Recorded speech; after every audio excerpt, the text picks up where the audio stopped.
Mayong aga mga abyan kag mga kauturan naton nga sa gihapon nagapadayon nga nagapakig-upod sa aton kasi Domingo mga abyan. So sa gihapon nagapabilin kita sa kaangay sini nga platform sa aton nga pagpamalandong sa pulong sa Ginoo tungod kay subong gani nagahulat kita kung may ipanaog ng EO from our province kay ti ang desisyon sa nasyonal ginabalik na mo kita under kita sa GCQ subong General Community Quarantine. So mga abyan kabay pa nga sa gyapon magapabilin kita kung san ogid man ang go signal nga makatelepon na kita balik. But in any rate, sa sini nga pamaagi padayon kita nga magapamalandong sa pulong sa Dios. So kabay pa nga ara kamo sa maayo nga Pinoyino kag makapag-upod kita subong nga adlaw subong Mayo 3 o May 3 subong first Sunday of the month of May. Kag salamat gito sa Ginoo nga at least ginatry na subong nga i-lift up na ang lockdown. That is why subong under kita sang General Community Quarantine mga abyan. But sigapon padayon kita sa pagtuon sa pulong sa Ginoo. Now sa sini nga sitwasyon mga abyan sa gihapon amat-amat naton mabatyagan ang kumbaga pag-asa bala nga mabalik sa normal, no? So way ta kabalo sa full operation gid totally sa tagsa-tagsa ka mga establishmento kag kung ano pa man ang nagakadapat nga buksan labi na gid ang trabaho nga ibalik way ta kabalo, no? So still we are waiting for the final advice sang aton nga government officials mga abyan kag mga kauturan. So but then padayon kita nga magapamalandong sa pulong sa Ginoo sa sini nga aga sini nga tion mga abyan. Kag kabay pa nga magapakig-upod kita ayhan 30 minutes ang ato pamalandong sa pulong sa Ginoo kag ang Ginoo ayhan magapadayon sa pagpakighambal sa aton sa sini nga tion. Alright, so direkta kita sa aton nga pagtuon sini nga aga kag I would like to read to you diri balas ang Acts chapter 27 kag kung ano ini nga panghitabo diri nga mangkita naton nga out of it somehow may makuha kita nga lessons mga abyan that could maybe apply sang aton pagkabuhi bilang mga Kristohanon. Lalo na subong sa aton nabatyagan sa krisis nga aton ginaatubang mga abyan kag mga kauturan naton. Now, ano ini nga storya diri now? Kung ato lang tawon sa Acts chapter 27, makita natin diri abyan that Paul and sa iban nga mga kaupdanan niya, of course si Luke diri ang author sang Acts, ara siya upod sa kay Pablo kag sa iban pa nga mga Romanhon diri mga prisoners. Actually si Pablo ay mga abyan gindakop siya, ginpriso siya or presuhon siya kag actually kung tan-aw nimo sa previous chapter ginpaatubang siya gani sa kay King Agrippa, and then King Agrippa kung imo lang taon diri nagpamatbat siya sinya ini nga tawo takos ini pamatbatan sang silot nga kamatayon or pagkabilanggo sa ano nga kaso. Gabi no sang una nga tion niya magwali ka lang ya pulong sa Ginoo gidadakop kaya subong tawhay katawhay mga biyan. So amo niyang istorya diri that Paul and the other companions they sailed going to the place nga kung sa diin atubangon niya si ang emperor, no, nga si Caesar. You know, any important rulers in Rome was entitled to be called Caesar. Why nga man amo na ang ilaya kustumbre mga biyan. So si Pablo diri para nga pamatbatan siya sa final nga hukom, matubang siya sa kay Emperor Caesar of Rome mga biyan. Kag amo man ang plano sang Dios sa iya. Now, kung ato lang taon diri naglayag sila, nagsakay sila sang sakayan upod sa mga perinriso. Kag imo lang taon diri basahon ako sa inyo sa Ilonggo mga biyan, no? Ari diri. But before sina ma-pray kita anay, no? Magapangamuyo kita. Let's pray. Father God in heaven, Lord, we commit to you our meditation this morning, that once again we humble ourselves to you, knowing that you are our God who knows everything, our God who is sovereign, a God who is powerful, a God who knows everything. So Father in heaven, we would like to commit to you our meditation from your word. Holy Spirit, be with us, illumine us, give wisdom to your servant, give power to your words. And for those who are watching right now, may you work out in their hearts and allow us, Lord, to understand your word, and somehow in our practical life we apply these principles, Lord, in our daily life, Lord, or in daily lives, in our Christian life, I mean. So we commit to you and be with us, Lord. This is our prayer in Jesus' name. Amen. Now mga abyan, makita natin diri nga ang story, siling diri, nagsakay sila sang sakayan, padulong sa lugar nga kusadiin mamit ni Paul si Emperor Caesar, mga abyan, of Rome. Now, kaupo niya diri, may mga pineriso, may ara gani di captain sang sini nga batalyon si Julio, nangin maayo siya kay Pablo, nangin nagmiguhay sila ni Paul, mga abyan. Kag samtang sila nagapanakayon, nasugata nila ang habagat. Alright, so kung imo lang tawon diri in verse 13, binuhatan 27 versikulo 13, nagsugod sa pagdupoy-dupoy ang habagat, kag nagpaino-ino sila nga matuman nila ang ila plano. Actually, previous verse ni naghambal si Paul nga hindi pwede nga mag-sail kita, hindi pwede nga maglawig kita or maglayag kita tungod kay mangin madlos ang panahon, mangin delikado, mangin peligroso, kag makasugata kita sang mga peligroso nga sitwasyon sa dagat. Ti wala gid sila nagtuo, ini wala nagpati sa iya ang ining tag-iya kag ang ining captain sang sakayan nga ini. That is why kung imong taon sa verse 13 amo ning ginambal diri, no?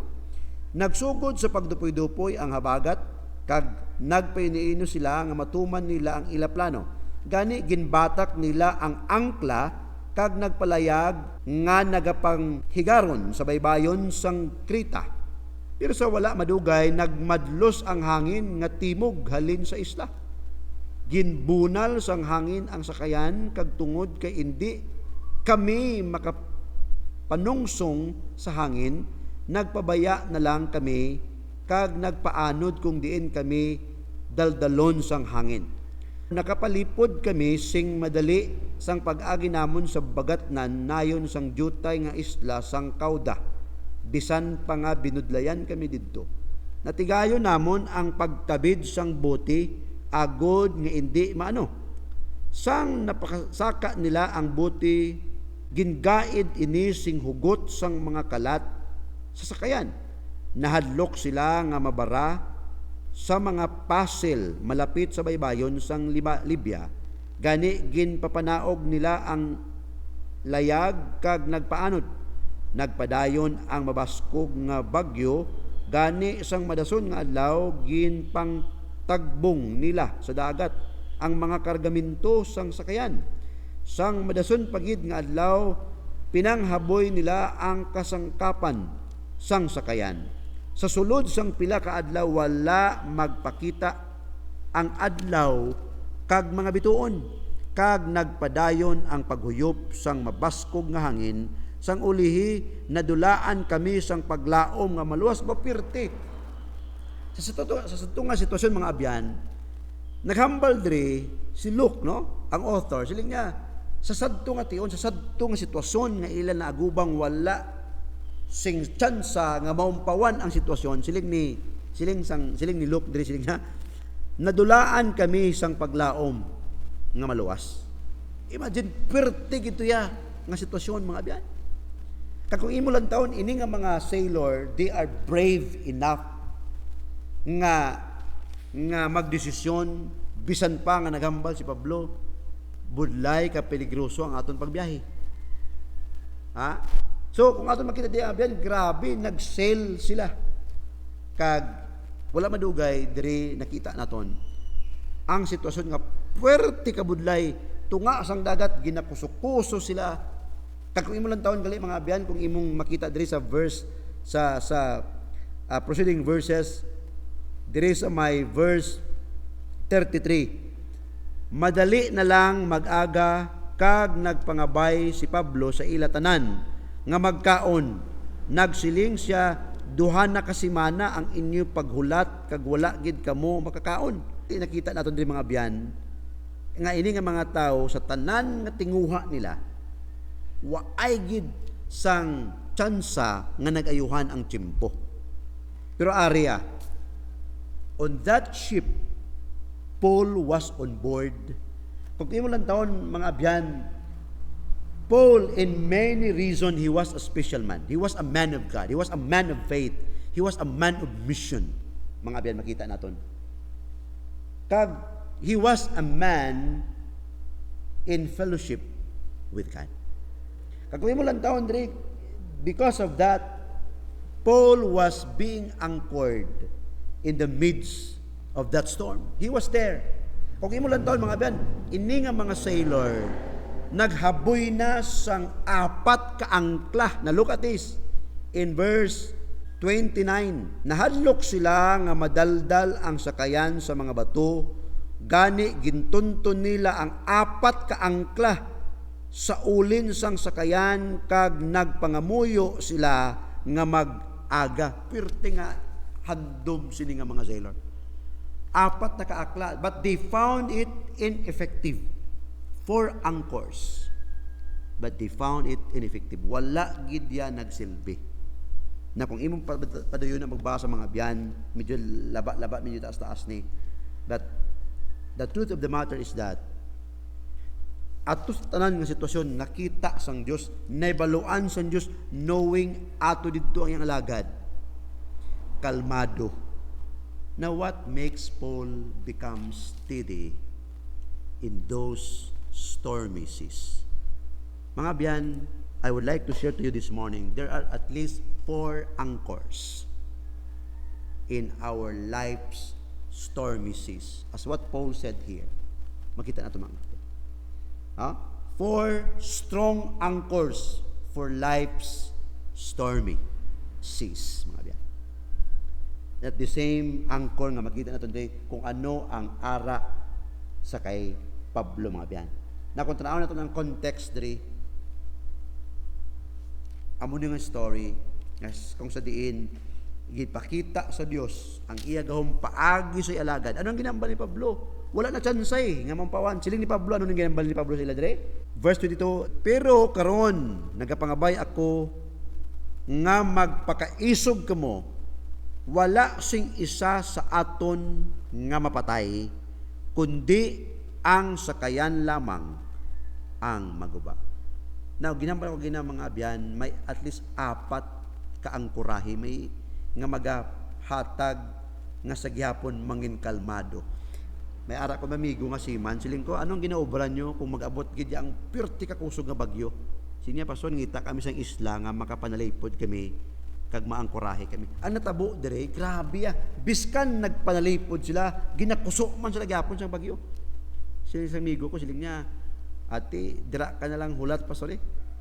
Kung asta san o maghupa ang malain nga panahon. Kung nakaangkurahe ka, siling niya, safety ka na. Kung imo lang taon dre, wala, hindi sa storya nangini, wala nangin, hindi sila nangin, nangin garantiya nga ang 4 ka angkla nga ginhulog nila, gintunto nila, safety sila. Where in fact, kung imo lang taon dre, ang preceding verses mga abyan, naglala pagid gani. But here comes the man of God. Paul said in verse 22, look at this, in verse 22, siling niya, magpakabakod kamo, siling ni Pablo, magpakaisog kamo, wala sing isa sa aton nga mapatay, kundi ang sakayan lamang ang maguba. Kay kagabi may nagkari sa akon nga isa ka anghel sang akon Dios nga nagapanag-iya sa akon kag akon ginaalagad. I call this mga biyan the strong anchor of the presence of God. Grabe, no? You know, even though si Paul ara didto ginkuso-kuso ang iya mga kaupdanan, ang barko ang gisakyan nila, but the angel of God came to Paul, minister to Paul, nga naghatag sa iya sang kalinungan. It's the strong anchor of the presence of God, mga biyan. You know, regardless of the storms of life that we are facing right now, sa imo kag sa akong kabuhi, mga biyan, you are not alone. Like Paul, the Lord came through His angel to minister to Paul, to minister peace in the hearts of Paul, mga biyan. You know, amo nang promise sa Ginoo. Regardless of the storms of life we are experiencing, God came to minister peace in your hearts and in my hearts. Sa Psalms 23, mga biyan, kung atong lantawon bladra, verse 6, surely goodness and mercy shall follow me all the days of my life.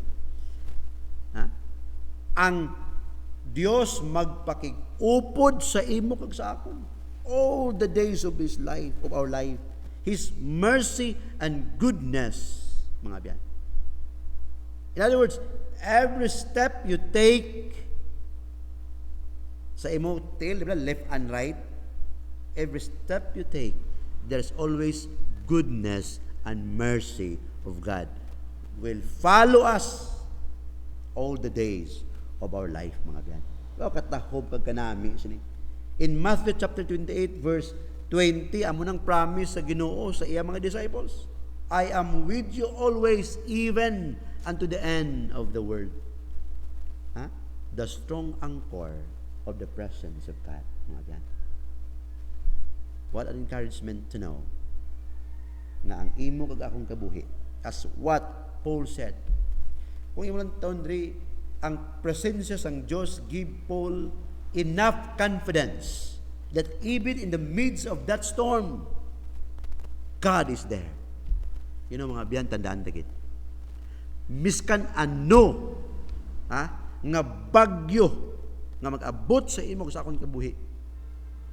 Tandaan ito, mga biyan. Kung ikaw, anak, if you have a relationship with God, as what Paul said, hindi na iya matayog, hindi na iya makapahadlok sa imo, mga biyan. Amo ni. Makita natin diyan ang ginhambal sa pulong sa Dios. I will never, Hebrews 13 verse 5, I will never leave you nor forsake you, mga biyan. David said in verse 4, Psalm 23, though I walk through the valley of the shadow of death, I will fear no evil. Why? For thou art with me. Wow. The presence of God is enough to make us steady in the storms of life, mga biyan. Kanami, in verse 24 to 25, hindi ka mahadlok, Pablo, dapat ka magpangatubang sa emperador, kag ang Dios sa iya kaayo nagtugyan sa imo sang kabuhi sang tanan nga nagapanakayon upod sa imo. You know, this angel reminded Paul kung anong ginamba sa Dios. Dapat ka mga tubang kang emperador, Caesar. You know, nga kinahanglan si Paul mga tubang. Kaya kung mo lang taon sa previous verse, sa last verse, chapter 26, naghambal si King Agrippa. Siling niya, kung tani, ingin nga tao, wala nakakomitar nga mag-atubang sa kay emperador, Caesar, pwede ni sa buhian. Ha? Galing lang nga pamatbatan ini siya sang silot kamatayon or pagkabilanggo, kag mag-atubang siya sa kay emperador Caesar. That is why, kinanglan, kaya nga man, may plano ang Diyos. May plano ang Diyos nga dapat si Pablo mag-atubang sa kay emperador Caesar of Rome. That's why, through sa angel, gin-remind si Pablo nga magpakabakod ka. Be courageous, Paul. Kaya ang promise sa Ginoo, anong ginambali?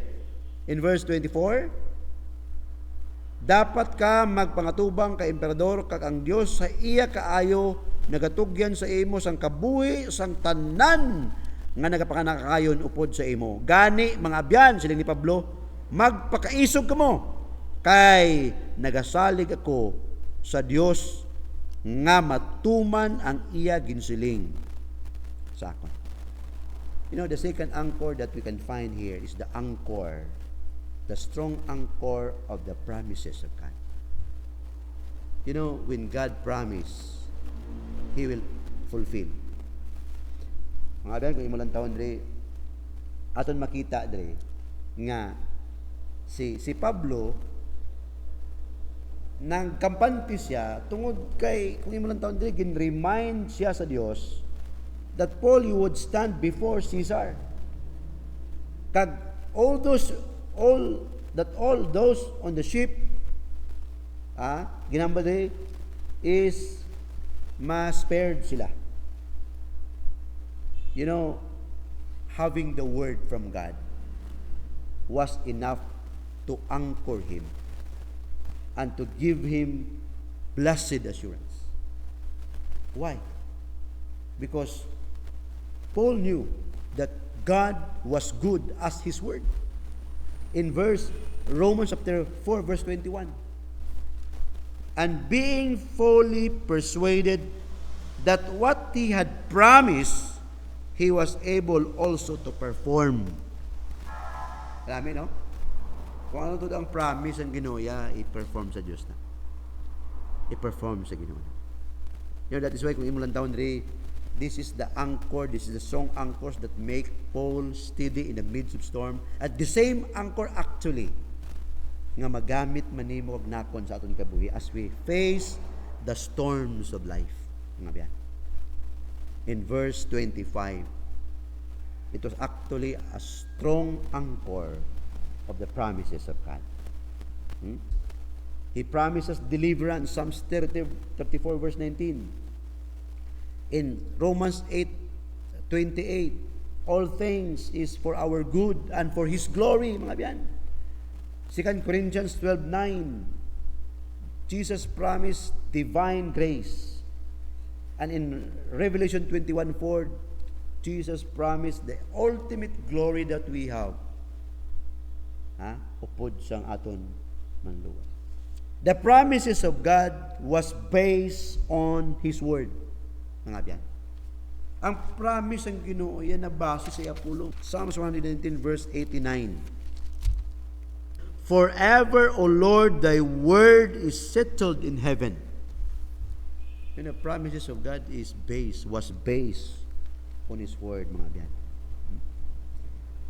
Now, aton makita dira ang hambal ni Pablo sini nga mga gapanakayon, pakaisog kamo, pakabakod kamo kay ang Dios nga nagapanag-iya sa akon, kag akon ginaalagad, magaupod, magapromisa sa imong sa akon nga wala sing may mapatay, kundi ang sakayan lang maguba. Aberte, no? Kanami sang sini nga makita natin mga biyan. What else? Arire. Acts chapter 27 verse 24. Hilingdre, saying, fear not, Paul, thou must be brought before Caesar, and lo, God hath given thee all them that sail with you. The anchor, the strong anchor of God's providence, mga abyan. Providence means the protective care of God. The protective care of God.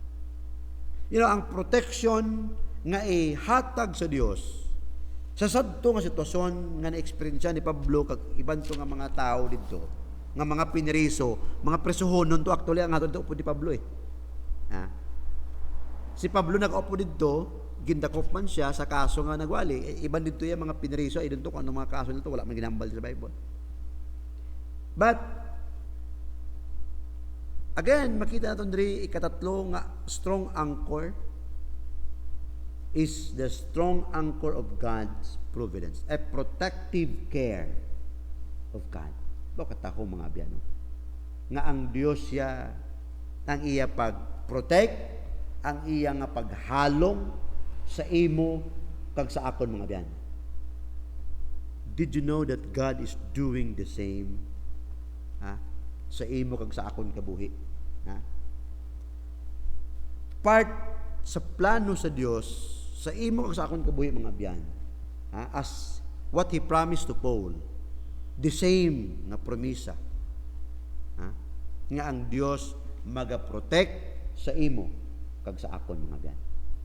In Isaiah chapter 45 verse 7, the Bible says, I form the light and create darkness, I make peace and create evil.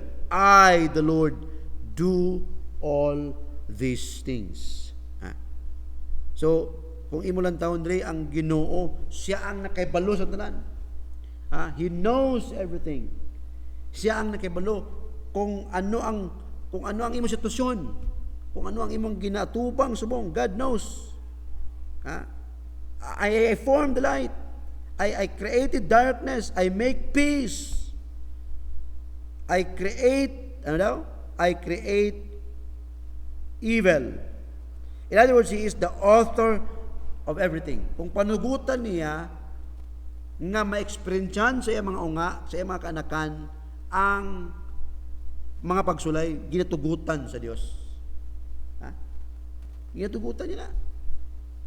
Nga aman, may mga plano ang Diyos ni. Calamity, ginapahinugutan sa Ginoo. Adversity, ginapahinugutan sa Dios. But then, there's an anchor that holds us strong. Is the strong anchor of God's providence. Ang iya pag-protect, ang iya pag-care sa imo sa gihapon mga biyan. And look at James 1:17. James 1:17 mga biyan. Basahan mo lang ako sa inyo rin. Siling rin, James 1:17. Every good gift and every perfect gift is from above and cometh down from the Father of lights, with whom is no what? Is no variations. In other words, mga biyan, ang Dios aton makita dre nga ginhambal dre nga ang tanan halin sa iya. Ang tanan halin sa iya. Maayo man, mga malain man, ginapahinugutan sa Dios. Kaya nga man, gusto niya nga makita kag masapwan niya kita, as what James said, kung imulang taon din sa previous nga mga verses, ang mga pagsulay, kabigo naton nga may kalipay. Kay ini magatuga kag magabunga sang pagpahamtong sang imo kag sa akon pagturo. In verse 28, Acts, gani nagtunton sila sang lubid nga may pamato sa pagtungkad kag nasapwan nila nga ang tubig may kadulumon nga 20 kadupa. Sang ulihi gintungkad nila liwat sa ulunhan ang tubig kag nasapwan nila nga may kadalumon ini nga 15 kadupa. Nahadlok sila nga madaldal ang sakayan sa mga bato. Gani gintunton nila ang 4 ka angklas sa ulin sang sakayan kag nagpangamuyo sila nga mag-aga. Ang mga tripulante nagtinguha sa pagpalagyo halin sa sakayan. Gintunton nila ang buti sa tubig kag nagpakuno-kuno nga nagatunton sila sang angkla sa pruwa. Pero nagsiling si Pablo sa opisyal kag sa mga soldado, kung hindi magpabilin ang mga tripulante sa sakayan, hindi kamo maluwas. Kani utod sang mga soldado ang kalat nga higot sang buti kag ginpabayan nila ini nga maanod. No, tungod bala sa sitwasyon nga 14 ka adlaw nga grabe ang layag nila, kag ini nga mga tao grabe ang kadlok nila sa pamaagi nga para makalingkawa sila kag makapalagyo sila diri nga tion, diri nga sitwasyon sang nabalaan nila nga daw medyo matungkad na 15-20 kadupa una kag sa ulihi 15 na lang. Ini nga mga tao nga kaopdanan nila diri nga nagapanakay, nagapakuno-kuno sila nga ila kuno iya iluno didto ang katong may pamato kay gali ang tuyo nila magpapalagyo sila. Hamak mo no nga sitwasyon grabe no. Way ka na sang choice eh. Siling siguro na sa una-una niya baw medyo arang okay na ni pwede na makapalagyo di mapanaog ta. Pero siling ni Pablo hindi. Ginambalan ni Pablo ang ang upod niya dito nga daw medyo captain of the ship, na kung hindi ni sila magpabilin diriya, hindi ni sila maluwas. Hindi sila masay. Gani ginutod atong kalat kag ginpabayaan nilang buti nga ano? Nga maanod. Madali na lang mag-aga kag nagpangabay si Pablo sa ila tanan nga magkaon. Nagsiling siya, duha na kasi mana ang inyo paghulat kag wala gid kamo makakaon, gani nagapangabay ako sa inyo nga magkaon kamo bisan jutay lang, kay kinahanglan ninyo ini agod mabuhi kamo, wala sing may madula sa inyo bisan isa kanahot sang inyo buhok. Grabe no, kampante si Pablo. Kag makita naton si Pablo ya, grabe ang iya faith sa Dios. Ginambal ta ginabla, in many reason God is a special man. He is a man of faith, he is a man of mission, because he has his relationship with God. Sang makahambal sini si Pablo, nagkuha siya sing tinapay, nagpasalamat sa Dios sa atubangan nila, gin pamihak-pihak niya ini kag nagsugod sa pagkaon. Nabuhi ang ila paglaom kag tanan sila nagkaon. May 276 kasumalakay ang sakayan. Sang nakalabusog sila, gin panghulog nila ang ila dala nga trigo sa dagat agod magmagaan ang sakayan. Pero grabe no. Nabuhi ang ila paglaom sang na-encourage niya si Pablo. You know, abi nyo, dako nga bagay mga biyan. Sa pihak, sa tunga, sang problema nga imo kag ako natubang, God will send someone to encourage us.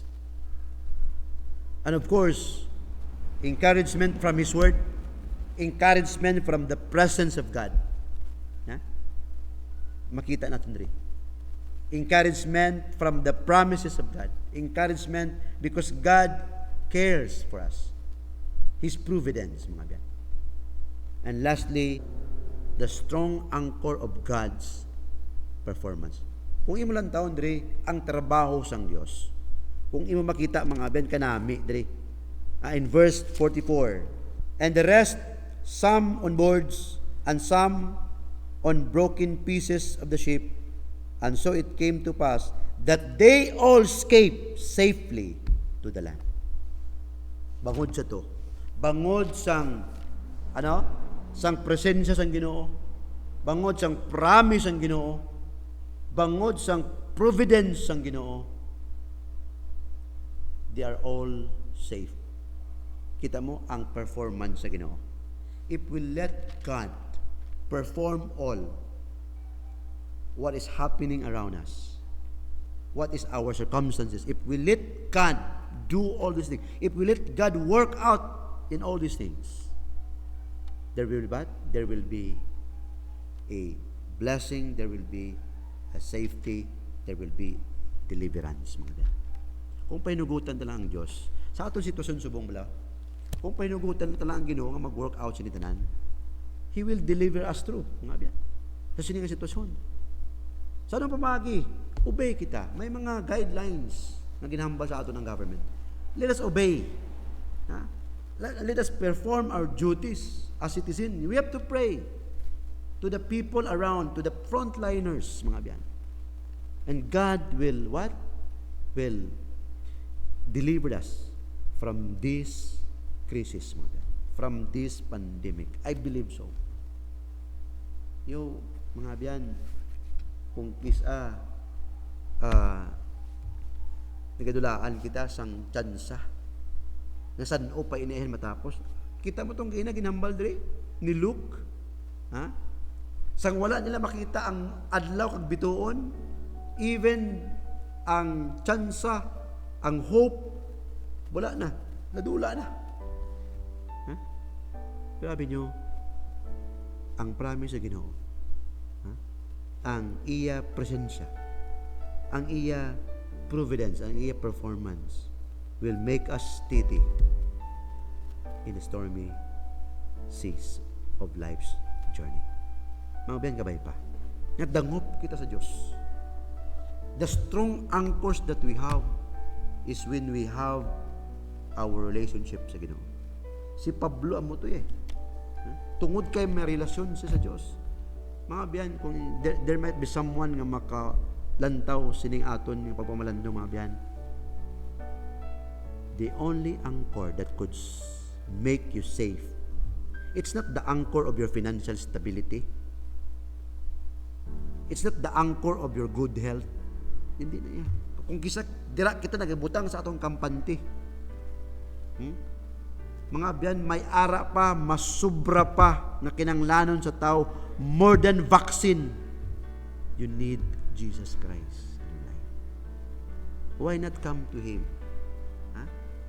And throw all your anchors that you think nga amo nang makahatag sa imo safety.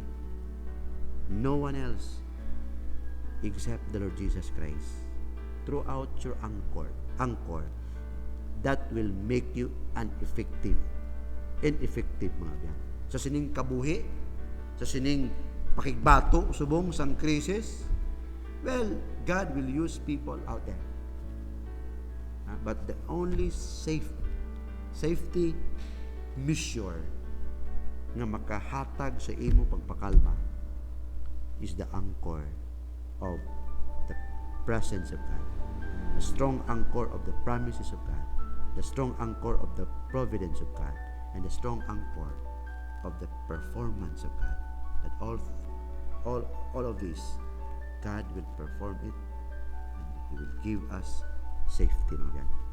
Sa imong kabuhi, palapit sa Diyos. Hambala ang Ginoo, I cannot fix my situation. Hambala ang Diyos. I have no solution of it. Itugyan ko ini sa imo. Why not, mga biyan, sining ation? Dangop sa Ginoo. Pangamuyo ka, kaangay sining pagpangamuyo. Ginoo, patawara ako sa akon sala. Kabalo ko, Ginoo, nga hindi ko maluwas ang akon kagalingon.